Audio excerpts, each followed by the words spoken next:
Hello and welcome to LangTime Chat, episode 55.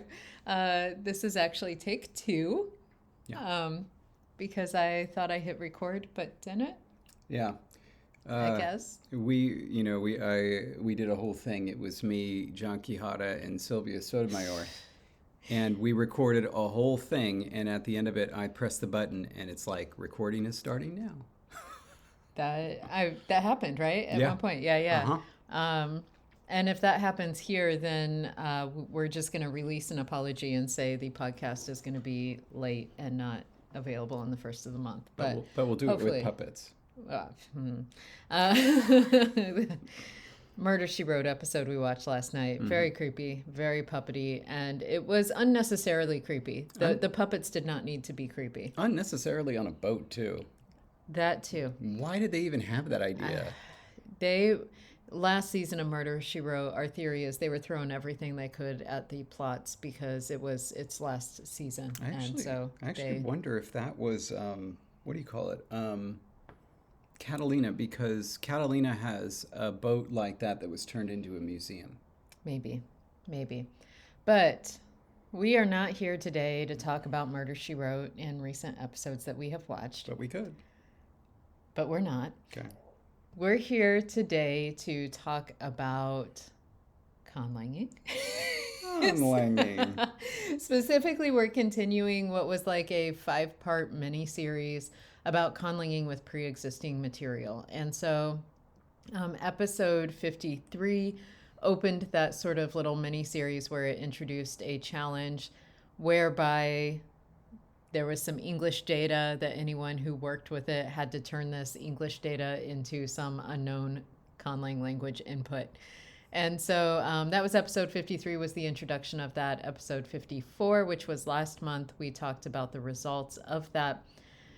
Episode 55, which is right now, this is sort of a breather in between challenges because then in the next episode, we're going to be introducing another challenge series. And so this is sort of a breather in between.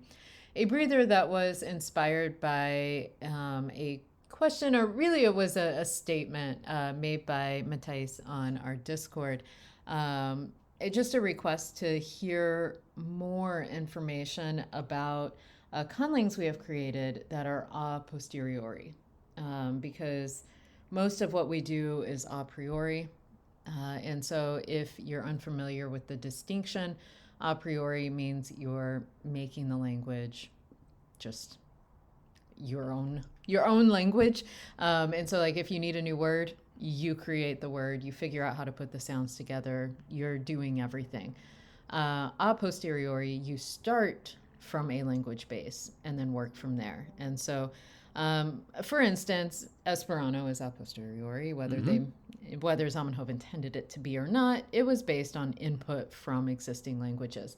A posteriori conlangs include it's pronounced Brythonic, right? Yeah, Brythonic. Brythonic, and that sort of is a kind of a whole family because the Brythonic started not a family, but started a it did. So wave. Brythonic was the first language in the Ilbethasad That's what it is. world Yeah. and community. And that Brythonic is Andrew Smith. Thank you. It's a tough one. It's a very difficult name Obscure to remember. I remembered the Andrew half, and I'm so sorry that I momentarily blanked on the other half.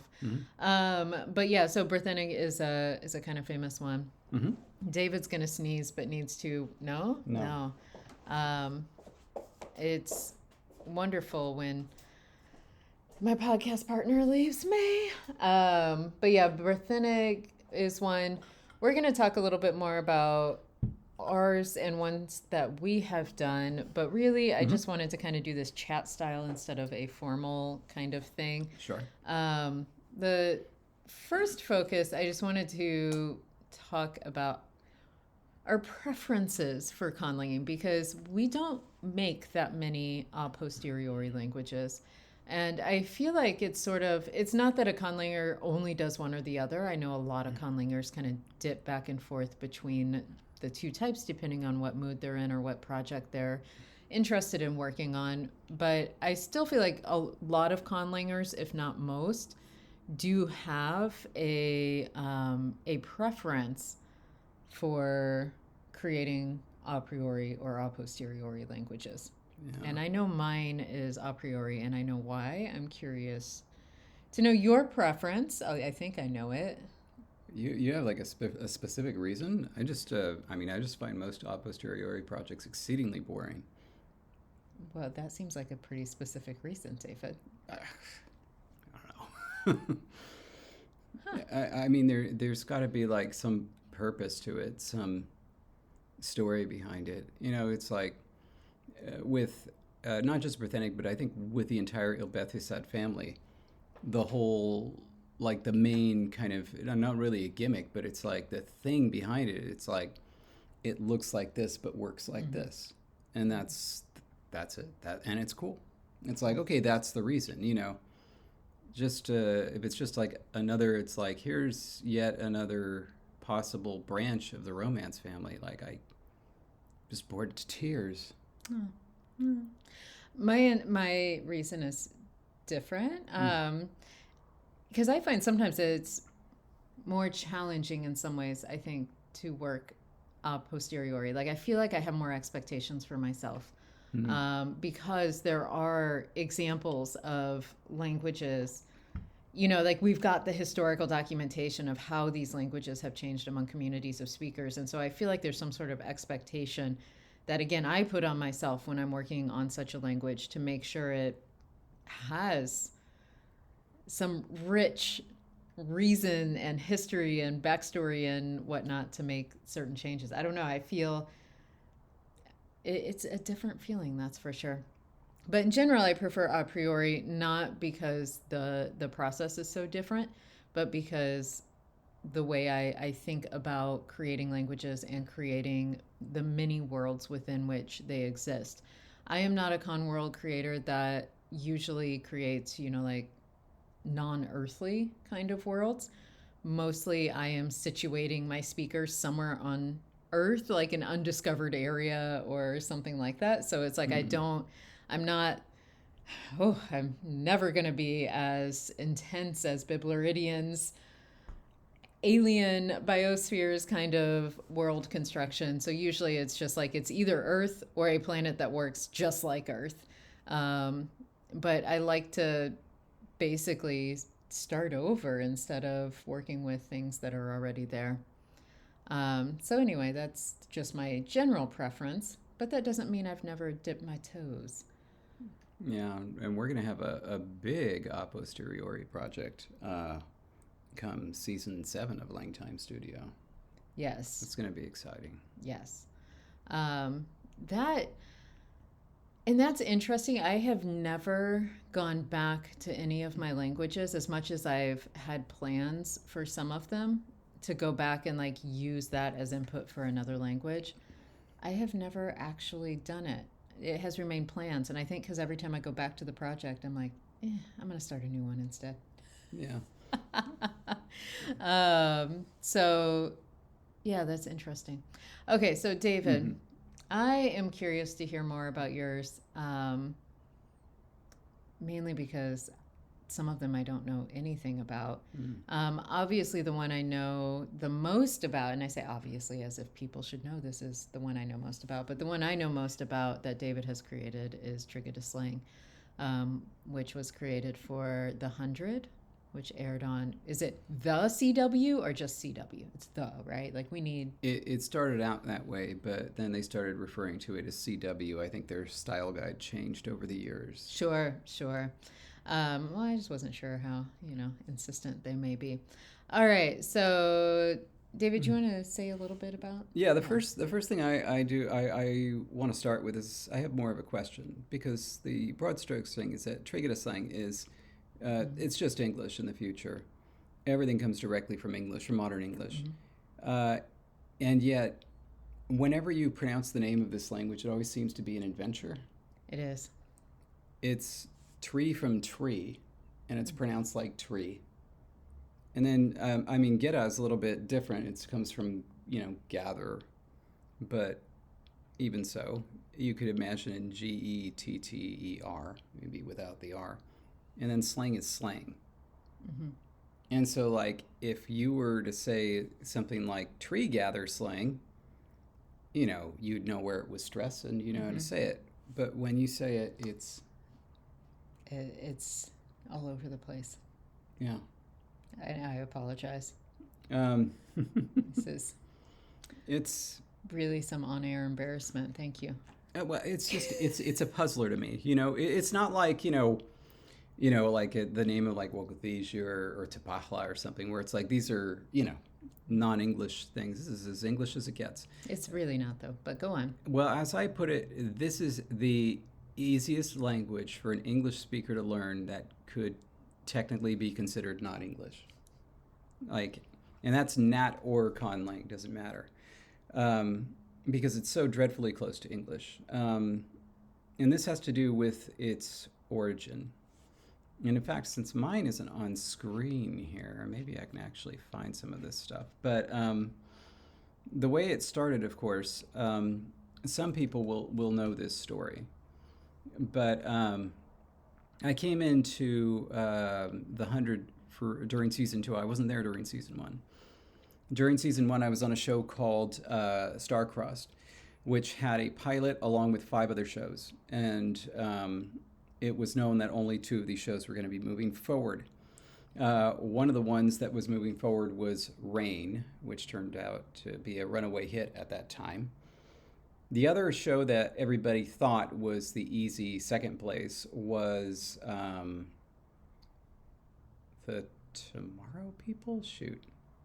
I just had it. Oh, like I feel like I vaguely know what you're talking about. Yeah. But okay. I don't know why I can't remember it. But anyway, we were all kind of surprised when the other show turned out to be The 100, which is one I didn't even think about. But it turned out it was quite popular about this very grounded premise, shall we say, that all of life is extinguished on Earth. And so the only human beings left alive were those that were in space at the time. And they take all of the space stations and somehow join them together. Mm-hmm. And then they create a society amongst them, believing themselves to be the only humans, where every single crime, because of a lack of resources, was punishable by death. And the death is ejection into space, which is called floating, which it didn't need to be. They didn't need to come up with a new term for it. Anyway. However, for kids that were 18 and under that commit crimes, they figure that was too brutal, so they're jailed. The only ones that are jailed are kids. Mm-hmm. Anyway, they believe that the half-life on Earth is going to take 300 years. However, they're running out of oxygen, they discover. In fact, the oxygen is going to be out in 5 years or something. And so they're like, well, what are we going to do? Because Earth is still poison. We're only like, well, we're going to take these kids who are criminals, and we're going to send them down to the planet to see if they survive, since they're criminals anyway. It wouldn't be right to, I don't know, even get volunteers among the adults, which seems like the sensible thing to do, but whatever. Anyway, they do that. They send the kids down there. Turns out Earth is livable. Great. But it turns out they're not alone. People survived on the Earth. And then for a while, there are these mysterious interactions they have with these other people on Earth that you never hear them speak. And then, at one point in time, you find a journal from one of them, and there's no writing in the journal. It's just pictures. It's just pictures.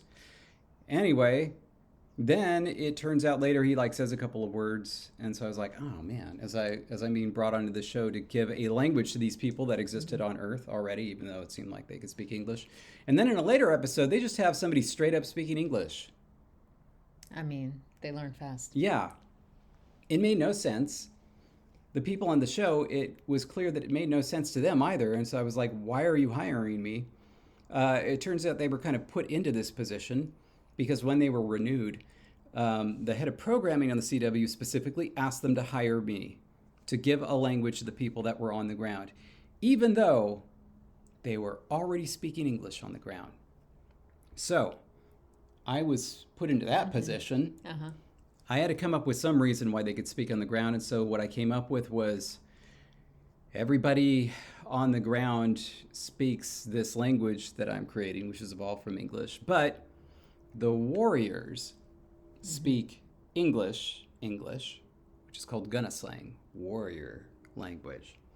And they have to speak English because of the people in season 2 that we encounter, because more people survived on the ground in a bunker.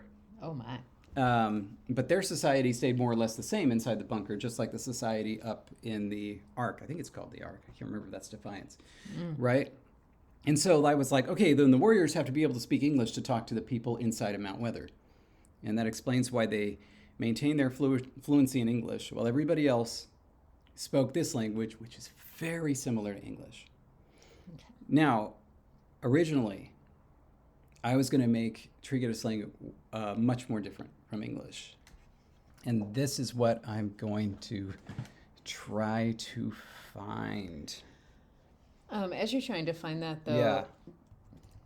part of my question, because one of the things that I wanted to focus on during the course of this conversation I know. is that there are a few different ways that you can go about starting work on an a posteriori language.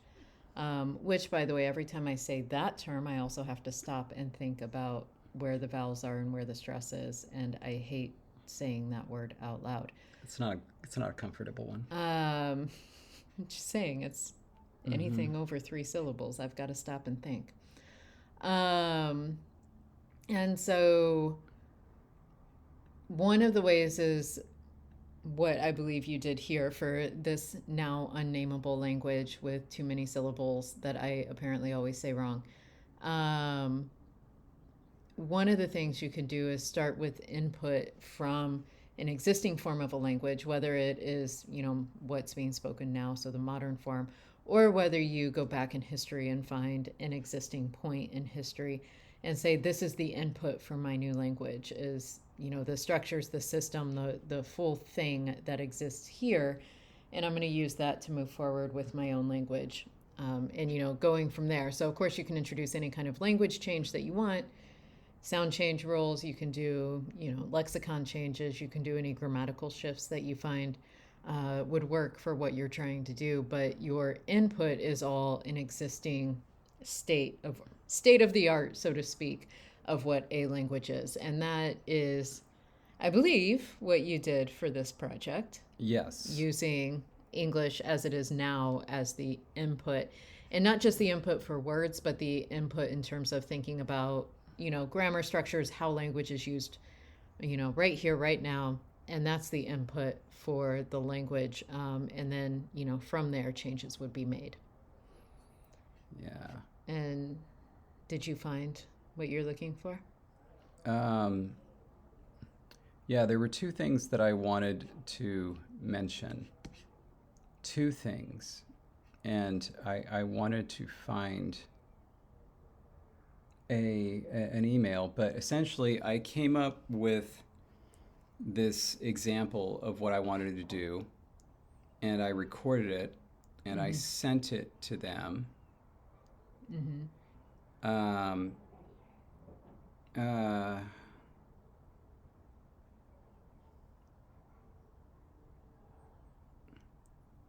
And they hated it anyway. So Okay. yeah, the point was they hated it because they were like, because like I was like, shoot, well if you're gonna have these people that speak English just as we expect them, and this other language which is also derived from English and very similar to English, let's try to make it as different as possible so that at least you can tell the difference. And there was this one writer, it's like, I felt like he was so upset that he sent me the same email accidentally 3 times in a row. Like, same email, just sent 3 times. And he was like, people have got to be able to recognize it. They got to be able to, like, hear it and hear words from it and, like, figure it out. Like, that's just too different. And so a couple of things resulted from this. One was that I got rid of the diphthong I and changed it to a. Had to reintroduce it. Hated that change. I felt it was ridiculous. It was absurd because, like, even English speakers, they can hear that. Like, Yeah. Plenty of accents have that now. Instead of light, you say lat. Turn on the lat, You can hear it? Anyway, so that was one thing that changed. The other thing that changed was I had to abandon the agreement with the verb. Verbs were going to agree with objects. It was very clever, and it was based on a morphology problem and kind of like class experiment that David Perlmutter would do with his morphology students. I loved it. It was brilliant. He presented data in an unknown language, only in IPA, and we're asking students to figure out what the patterns were. And like as they're looking at it, little by little, students figure out, oh my God, it's English. And he would say, it was really, really clever, because it was like, these bizarre verbs that agreed with masculine singular objects, feminine singular objects, plural objects, and also first person singular, second person singular. It was really strange. Anyway, had to abandon that because it needed to sound more like English. And so I was like, the only way you can get this thing to sound more like English but still be different enough is if you do rampant semantic change. And I was like, there's no realistic reason why words would change this much unless you did it on purpose. And so that's what I had to do. I had to say, well, okay, somehow in the back history of this, they decided to come up with a code to change a whole bunch of words to have different meanings on purpose. And these words were just folded into the language and stayed with it when it became just a natural language of speaking as opposed to the code that it began as. Yeah. Anyway, the other thing that I did was I gave them two different versions of the language. One where all the English words were spelled recognizably. Okay. And one where I respelled it phonetically. It was the showrunner who said, you know what, why don't we do it the phonetic version so that the actors will really get that it's a different language. And I have to say, it really fooled some of them. They just couldn't even... Some actors would be like, this is a completely foreign language. I have no idea what this is. And you could tell in their pronunciation, like they had absolutely no connection to these words whatsoever, Right. even though they're just 100% English words. Anyway. That's amazing. So, yeah. I just wanted to say, you're in good company. It is okay. All right. But now I've been talking too much. So that's Triggeta slang. Everybody knows that. I've talked a lot about that. You have, but was there anything that you remember about the process that stands out as a memory, like whether it was getting an idea for doing something like an interesting phrase or an idiom or, anything that still, is memorable about having worked on that? Oh, God, like so much. Like tons and tons of stuff. Just one you can whip out to... I think my favorite system that I came up with was leaning into the phrasal vowels of English, so that phrasal verbs of English. So that suddenly it just became a system. Like these prepositions, most of them are no longer even prepositions, or like in the language in any usual way. But they're just particles that go with the verb. So with every single verb, you have to know which particle it goes with, and it will change meaning depending on which one it goes with. And it seemed like this was just a very easy transition for modern English speakers. But it also reminded me of the first time I saw a Vietnamese dictionary, which is like, if you look up a verb, right? I mean, there's usually a head entry for it. But then there's so many entries after it where here's the first word and then the many words it goes with. Yeah. And I looked at that and I was like, this is just like English, And there was no reason why it couldn't be that. Yeah. Nice. Do you happen to remember like a verb with a couple pairings just to show? Oh, yeah, sure. Just to like bring a very specific example. Oops. No, we need the space. Yeah, here's one. So we have this verb sad, and it comes from, there were a lot of blends in Triggeta slang. Sad comes from both decide and side. And by the way, you can see that here I've actually killed the diphthong. You sure did. I had to keep it in like, which I didn't want. It was going to be lack, but they wanted me to keep it. And so it stays in like, the thing that has become the new copula and is used all the time. But in this word, it disappears. It's like, whatever. Anyway, maybe we can try to explain it by the fact that it's a velar and things, velar words, they push towards the high vowel. Or Anyway, frequency. It was just said too often to change. yeah, I guess there's that. It can go both ways, can it? Said too often to change, but said so often that it changes. That it shifts, yeah. Yeah. Anyway, so depending on the original meaning it came from, like, so, sat in is to decide or to choose.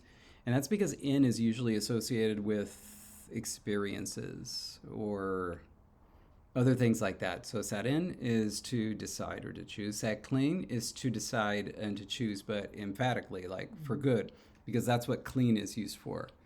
Sat up is to pick or to choose, to take, specifically to choose something physical that one is going to take away. This isn't a great example. Those are all very, very, very similar. Let me find you a better one. No, not set. That one's too confusing. How about this one? Snap. Oh, snap means quick. But this was a recent one. But so snap means quick, right? And it's quickly. But if you snap somebody up, you insult them or you burn them. If you snap off, that is to like get really angry all of a sudden. He doesn't, and doesn't snap off, right? Snap out, that's to burst out with a cutting remark with no warning. It's similar, but snap clean is to actually just break off. So it's snap off, the literal one. And whereas snap down is a way of telling somebody to shut up. Nice. Yeah. So there we go.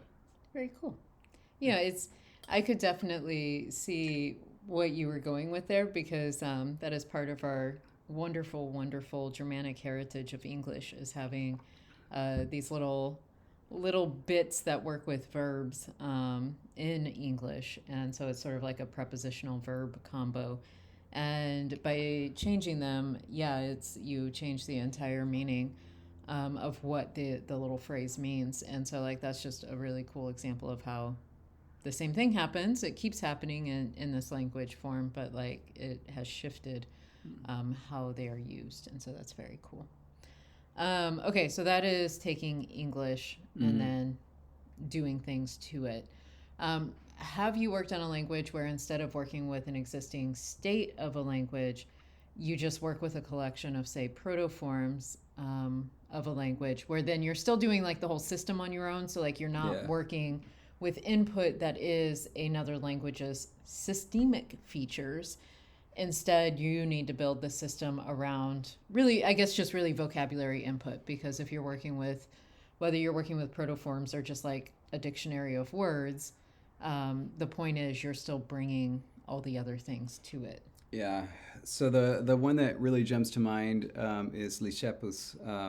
Don't like the name of this language, and I don't like this language. I didn't like creating it, but this is the one for Penny Dreadful, right? No. That's called that's something else. No, it's Verbis Diablo. Yes, thank you. Sorry, no, this is not. Okay, so which one was this for? This is for Dominion. Oh. And the theory behind this is a language that the angels created themselves when they came down to Earth to talk to humans. And it was just kind of a mix of the languages at the time, which were Proto-Indo-European and Proto-Afro-Asiatic, given the place that they were. And then it just kind of evolved into its own language. I was very happy and comfortable working with Proto-Afro-Asiatic. It's something where it's like I've studied Arabic, I've studied Egyptian, Middle Egyptian, and I've studied Akkadian. And so all of this stuff is just very familiar to me. Indo-European I hate, and it's a mess. And clearly, I think people have made thousands of mistakes when they did this. It's so ridiculous. The verbs are so ridiculous. They make no sense. Like, absolutely no sense. And the verbs are the thing that I hate the most. So you hate it in Proto-Indo-European or you hate it in Le Both. Chapus? Both. I tried my best to carve a verb system out of this, but like, so there's person agreement, and then there's also a there are two different um, auxiliaries.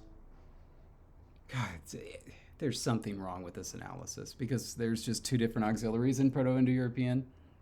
One that Okay. gives us the est forms and one that gives us b. Clearly a mistake. Anyway, and then there's just like all these ridiculous participles that I had to do something with. And then it's like there's like an active, a passive, and a middle, and a stative, and they're all supposed to be different. It's ridiculous. Okay, so when you did this, though, you were working with protoforms and using the grammatical input from the protoforms, Yeah, not just because the vocabulary. the theory was like, Okay. what would they create from this? Okay. So I guess what I was asking was thinking about how, like when we create protoforms for our languages, we're creating the vocabulary that would have existed for a very long time. And when we need a grammatical form, we return to our protoforms and say, let's take this word and grammaticalize it. Have you ever worked with, say, like Proto-Indo-European and blank slate on the grammar because you've got the vocabulary, and instead of saying the language is the same, the start of the vocabulary is the same, but they went a completely different direction with grammar? I mean, oh, right. Oh, good. No, never mind. You're not. Yeah, That's right. nobody's seeing what's on your computer Thank right now. goodness. So then I have time to do this. Silly. I mean, like, it's kind of blank slate. Like I did some. Well, Well, if you're no, I complaining guess it's about not. being stuck with their verb system, then it was not. Like you didn't say, I want to grammaticalize this verb So, to be an auxiliary. You were saying, yeah. oh, they have these existing, or we think reconstructed, Well, they had these kinds of verb patterns, so I'm going to use it. I know that we've already talked about Quechua, but that was the one that jumped to mind where we really just created something brand new. But so with verbis diablo, which by the way is verbis diabolo because that's how you do it in Latin. Why would they say verbis diablo if it's not a word in Latin? And God, showrunner was all like, "Oh yeah, but it's a corruption of language." It's like, "Yeah, but that's not in the language. That's just the name they gave it in Latin. Why would they do it wrong in Latin? That doesn't make any sense." God, I hated working on this show. Anyway, um, I feel like maybe some of your intense dislike of a posteriori languages, maybe because you did not have great experiences when working with people on these, except for Quechua. yeah, Quechua. Well, except for what happened afterwards, but But the experience of creating it. oh sure. But I also I enjoyed working on the 100. Okay. But like, You sounded very upset that they changed the things you wanted to do. oh yeah, but that was, it was a frustration. Anyway, I think like that writer, he wasn't even on the show after that season. I don't remember. Anyway, you get into a groove, and it was really good working on the 100. Yeah, that was pretty much all the way through, at least in terms of my workflow and working with the people on the show. Working on the 100 was great. There were things that weren't great about it that happened, but that was like exterior to the show. Anyway, what are we? Oh, so I'm looking at verbis diabolo, which by the way doesn't make any sense. Verbis is the ablative plural, I think. It's fine. It's fine. That's, Ridiculous. Anyway, so this was a fun one where the grammar actually changed with every single word it had to. It wasn't supposed to be regular because it was supposed to be really, really bizarre. For example, and it got words from all different languages, ancient and modern, because it was supposed to be the devil's corruption of language in 19th century horror context. Wonderful show. Loved it. Just hated working on it. But like, to give you an example, the word for man in this language comes from Turkish adam, but it's amad. Same stress. The consonants are changed for no reason. Hold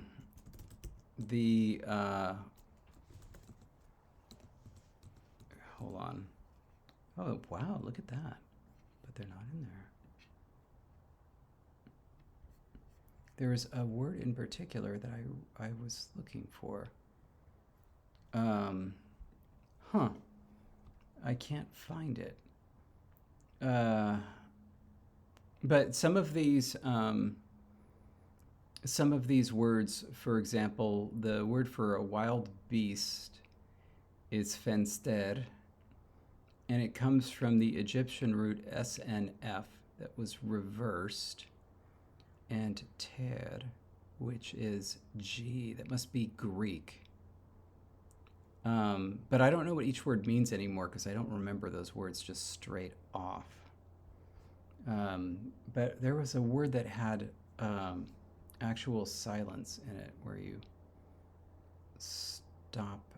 Where you like pause? Yeah, where you pause. Maybe search up pause. Is that, like, would you have written that in? Yeah. I should have written the meanings of these words down, though, because with a long pause. Yeah, darkness. Yeah. So it's dene aku, right? So yeah, the word goes dark in the middle with a long pause. Comes from the word tenebrae in Latin, which has something to do with darkness, right? And then this other word from Egyptian that I don't remember. Anyway. I think we did better with that in Quechua when we were working on it. I'm pretty sure we actually put in the meanings. We did. Of the words that we were borrowing. And why do you think that was? Because you worked on this and forgot. No. Oh, it's because of me? Yeah, it was because of you. You make everything better. But no, this language, it sounded really cool when it was spoken because it was... It did. Different from, like other systems that you would expect. And this definitely had its own system. And like having a language input that you then encode, like sort of like create a code to make new meaning, is one way that you can work with posteriori languages. And that's actually like what I'm doing with Ishklin, which is my homage to my young childhood language that I sadly no longer have any existing materials left on. I have no idea where all that went. But it's sort of like the same concept, but it's again like coding English to create something different. Yeah. And so like that's one way that you could start with a language input and really make it your own, is to either semantically encode things. Like that's really what was going on with the language on the 100. I'm gonna like be so self-conscious now about that. Well, give it a shot. It's history, get a sign. And so that was what you did there. And but then on this one, it wasn't just code for like switching up meanings. It was also changing sounds and patterns that were otherwise inexplicable. It was like, why would you reverse the consonants here, but then flip-flop sounds there, but then in another word just like pretty much keep it in the same order, just shift sound. So that encoded not only the semantics but really the form as well. Yeah, and in fact, the only bit of grammar that I had that stayed consistent, not in terms of how it was used in the sentence necessarily or where it was placed, but just in terms of form, were the auxiliaries that I kind of got from Greek in a bizarre number of ways. The auxiliaries were the only thing that grounded this language. Everything else changed. Everything about it. Anyway, but by the way, I wanted to mention earlier, like when it comes to a posteriori languages, for me, there needs to be a reason, a story behind it, aside from just doing it. And that's one of the reasons that I really like your your Gnoma language, because there's an actual story here, right? There's a reason that this thing exists, you know? Like, that is the type of thing that we need. Did you want to talk about Gnoma? Well, I mean, I'll just mention the story for people who aren't familiar with it. It's essentially, so as you may have guessed from the name, if you don't know it, it is a language that I had created for gnomes, garden gnomes.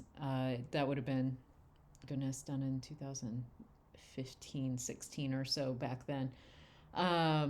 But my story for it was, I think I had more recently seen Romeo and Juliet. And so it was like the idea that gnomes, as these little stone statues, when humans aren't around, they come to life, which intrigued me also because when I was younger, I watched the show Today's Special, where the mannequins in the store came to life when the humans weren't around. Oh, God. And it was on after Sesame Street. So it was a kid's show, and there was like a little mouse puppet that ran around the store as a little mouse, and he was one of the main characters. Was it before or after the movie Mannequin? I don't know that movie, so I don't know. Big 80s film, anyway. Anyway, like, it was a kid's show, so it wasn't creepy. It was just like, the mannequins had a life of their own once the humans left the store. And so that kind of intrigued me, and that made me want to create sort of a little backstory for my own gnomes that I had. And it turned into a sort of like, I was also, by the way, not obsessed, but very interested in Gothic, the language, because it is, very famously the only known part of the East Germanic branch of the languages, and we have, like written records of it, but then it died out, and so it's gone. And so I wanted to like use that as my inspiration. So in my story, the gnomes actually started out as humans. They were a band of Gothic speakers who went around doing what a lot of warriors did back then, just kind of pillaging their way through the countryside. But they attacked a group of people, and in that group there happened to be a witch among them, and she got very angry that these Gothic speakers had come and attacked her family and killed people. And so she cursed them and turned them into these little stone statues that could only move when humans weren't around. And so that meant like they could never hurt a human being again, because if there's a human around, they're stuck in their little stone statue ways. And also I don't know if it was accidental, I forget how I mentioned that, but like she ended up kind of gifting them this ability to heal the earth. And so like that was really all they could do was grow things and turn to stone when humans were around.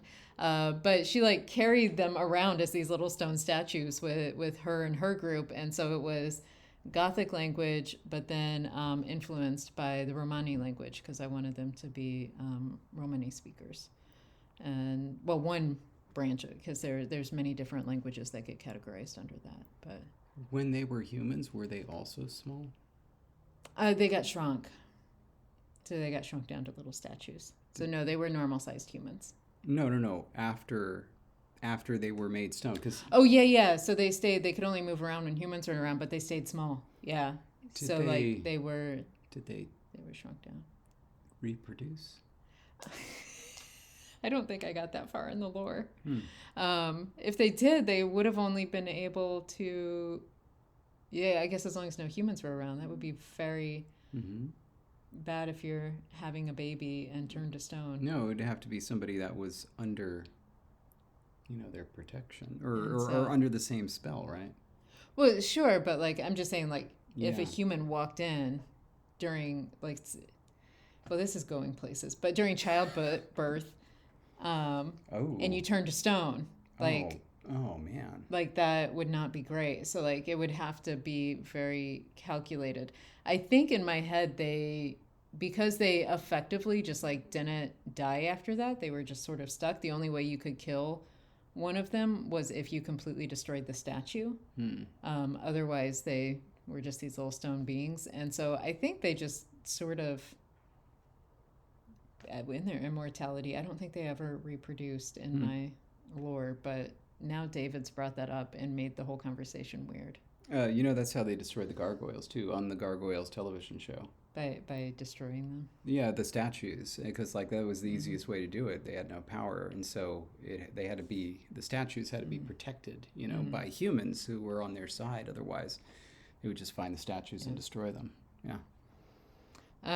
So anywho, so that was, and then also because of the location where they ended up, there were Turkish influences on the language, because that's where they ended up for a long time, as these little statues that got left behind when the Ottoman Empire was expanding. Yeah, really cool. And so anyway, yeah, there's influences, but a lot of the grammar details go back to their Germanic origins, and a lot of the things that I did with it, I was just sort of playing with the idea and having fun. So I didn't worry too much about like, I need to really go deep into sound changes and, moving the language forward. I mean, these were imaginary gnomes, that little stone statues, and I just wanted to have some fun and say, well, what might happen if they heard a lot of this language around them and they borrowed words for these concepts that they wouldn't have otherwise had, and kind of blended everything together.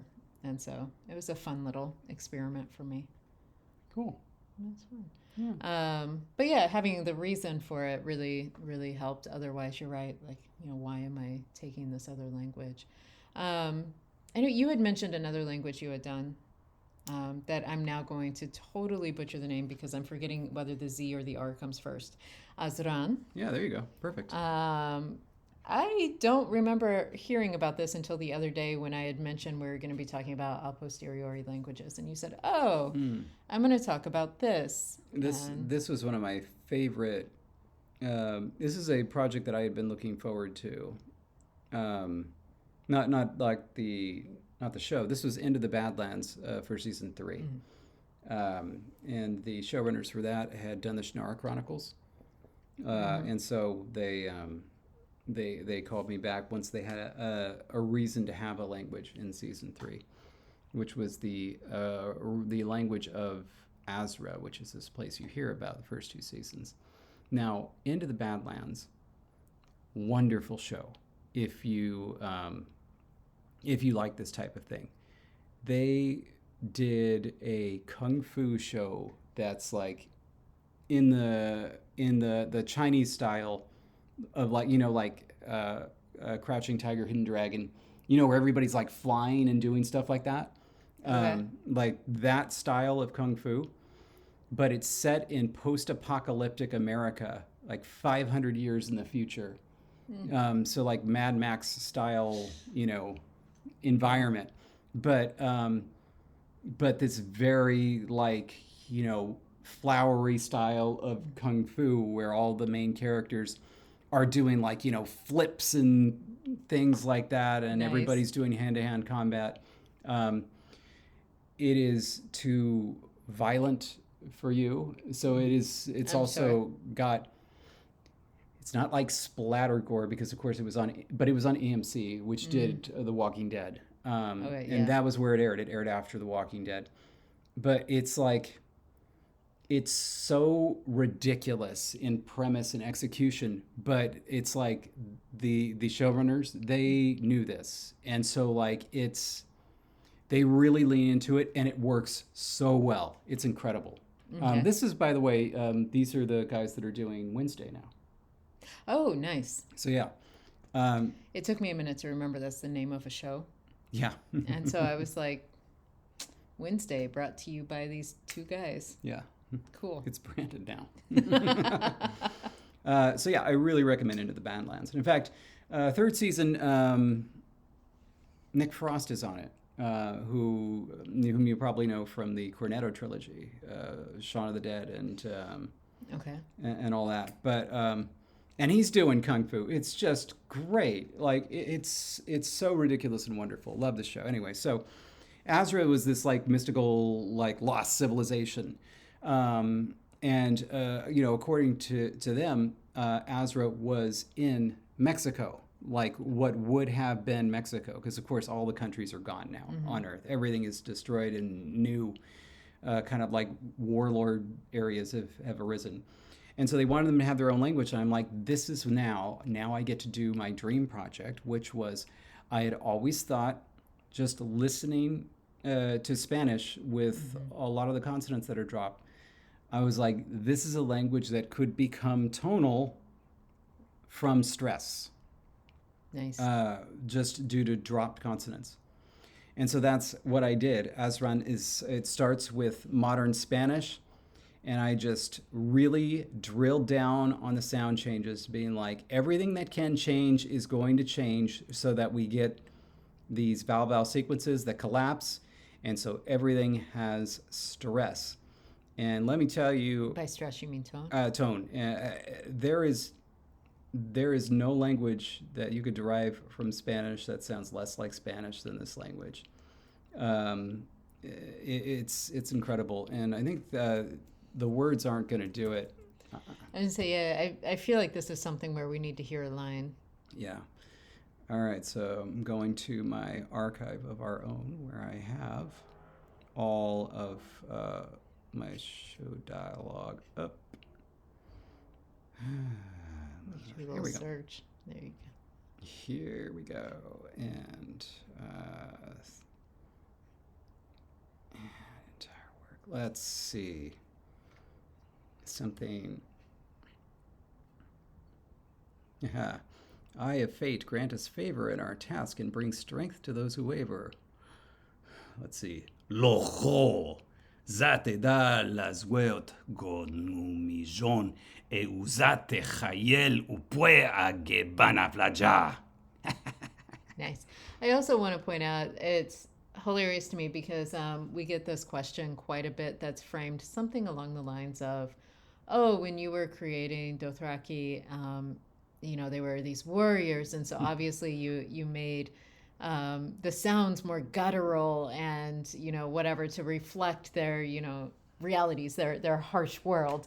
And then you say this here, and my first thought was, oh, obviously these are warriors with those guttural sounds you put in there, but it's all in performance. And so, David, I'm going to ask you to perform that same line, but this time you're an elvish prince who is No. I got something better for you. Spreading magic through the land. I got something better for you. Así es María, tan caliente fría. I'm going to do this like Ricky Martin. Okay, here we go. Ricky Martin. No, you know what? Not that song. I need Te extraño. Te extraño. Okay. That one, okay. Musele tanan susele. That's beautiful. Okay, so. And that's, by the way, his blood is our blood. Oh, you know what? I did Ricky Martin a disservice there. Hold on. I have to be looking at you. Okay. Oh my. Okay. Jeh musele tanan zuzele. Oh my. Okay, so yeah, it just made me laugh because obviously the first line we heard, that was not the language itself that dictated those sounds. That was David's performance of a particular line that was created. And so it could be delivered in many ways, as hopefully you all know by now, but it can still, just when you hear certain performances of language, it can still sort of trigger the thought that, this may say something about the language itself. Yeah. I was trying to see if there's here, wait. I'll pull out a word so that you can figure out exactly where it comes from. Oh, like word for person, easy one. So it comes from chico, which is one way to say person, chico. And the sound change, first I created 4 genders from this because it was based on masculine, feminine, and then singular and plural, kind of. And Wait, no, that's just the number. No, those are the cases. It's case and number type thing. The genders are different. The genders are different. This one is class 1. And so L essentially becomes eu, becomes u, right? Okay. The L preserves the cha, so it doesn't voice. And then the stress stays where it is. We lose word final vowels, but only after there's intervocalic voicing. And so you go from el chico to uchig.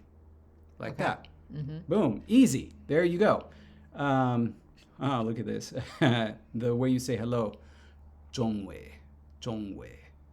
And that comes from ¿Qué ondas, güey?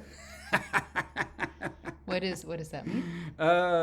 It's how are you? Oh, so way is kind of like a way of saying dude or guy. I don't know what it comes from. I don't know what it means. ¿Qué ondas is how's it going? Nice. Ondas is waves. Like what waves? What waves? Nice. Yeah. Yeah. So like. Oh gosh. Here we go. Here's another one. It's just so easy, right? So deseo. First of all, it's fortified. So after L, the becomes a da.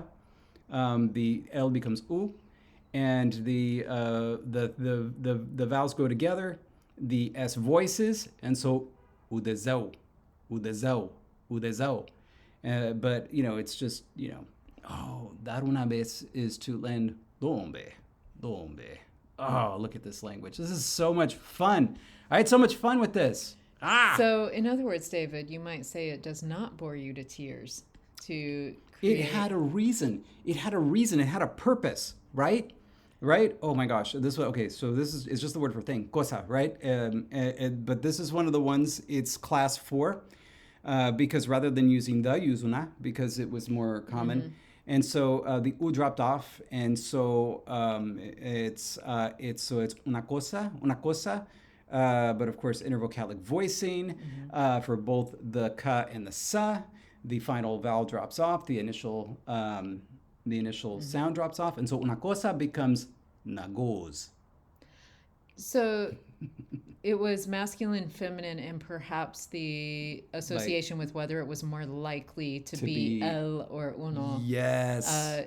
More likely to be definite or indefinite. Yes, that was it. Thank you. Because and you're absolutely right. Like if you say, you're not as likely to say la cosa in everyday speech. You are more likely to say like just a thing. Yeah. Yep. Oh, very cool. Look, el hijo becomes lich. Same thing. Simple sound changes. Just sounds totally different. Anyway. And you also become angry. Lich. You got to say it like you mean it, like you want blood. Lich. Instead of. You.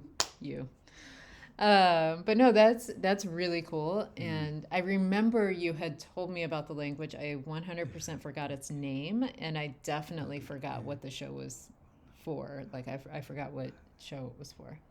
Okay, Jessie, close your eyes. Oh no. Here we go. No. Okay. I'm gonna get goosebumps, aren't I?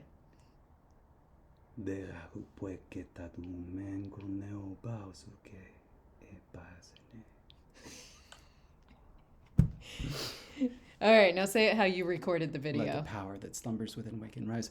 No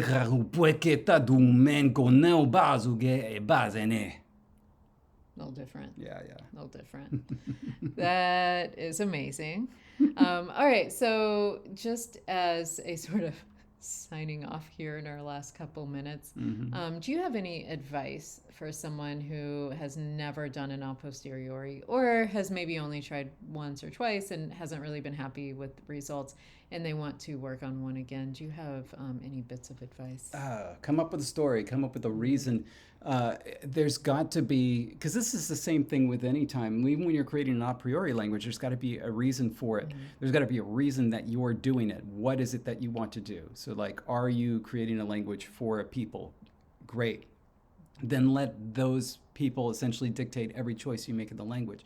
It's the same thing with something like this. Like, if you're saying like, I want to create a romlang, then what? it's just like, I guess just do whatever, start with Latin and kind of move forward. If you're saying, I want to create a rumling, but I'm going to apply sound changes to Latin so that you're going to hear this and look at it and say, this looks and sounds a lot like Polish. Suddenly, you've got something pushing you forward. You've got something that's guiding you, something that's driving you. And that, by the way, was Jan van Steenbergen's, oh my God, what's it called? Yeah, W-Y-N, isn't it like Venedig, yeah, that's it. You get Venedig. Just a wonderful experiment.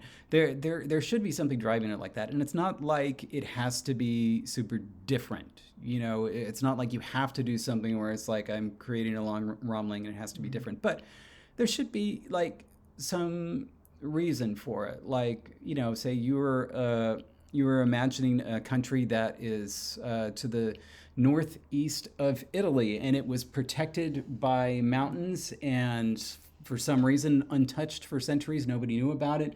Somebody discovered it. And so it was like, okay, what would that specific language look like? What would this rumling look like? What would have been influenced by? How would it have changed over the years? There's something that's like guiding it, that's pushing it, So that is what I would recommend. Nice. And I agree. There are not times I don't agree with that. But I think it's like in general, that is, good advice for any conlang. You're absolutely right. Like you really got to think about what's the reason for it.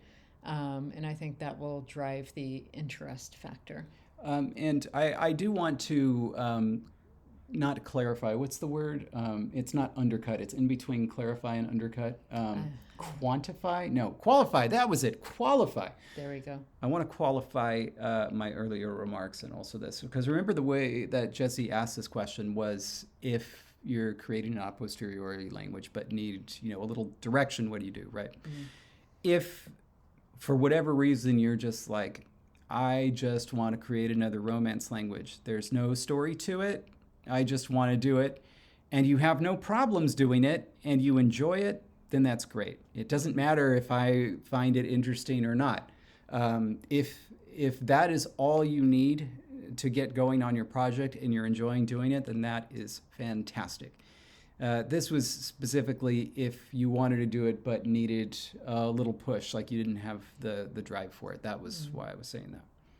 Nice.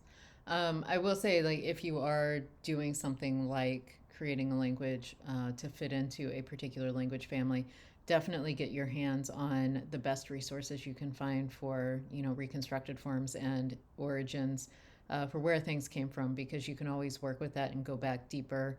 Even if you want to use like Spanish as a starting place, you could always dig back a little bit and say, well, how did Spanish get to that point in the first place? And could I undo some of that change and then move forward again to create something a little bit new? And so that could also be fun, because sometimes just playing around with etymologies in general is so fascinating. Well, it always is fascinating for me. But that would be enough to keep me going on projects like this, where it's, just even if it were for fun to create something.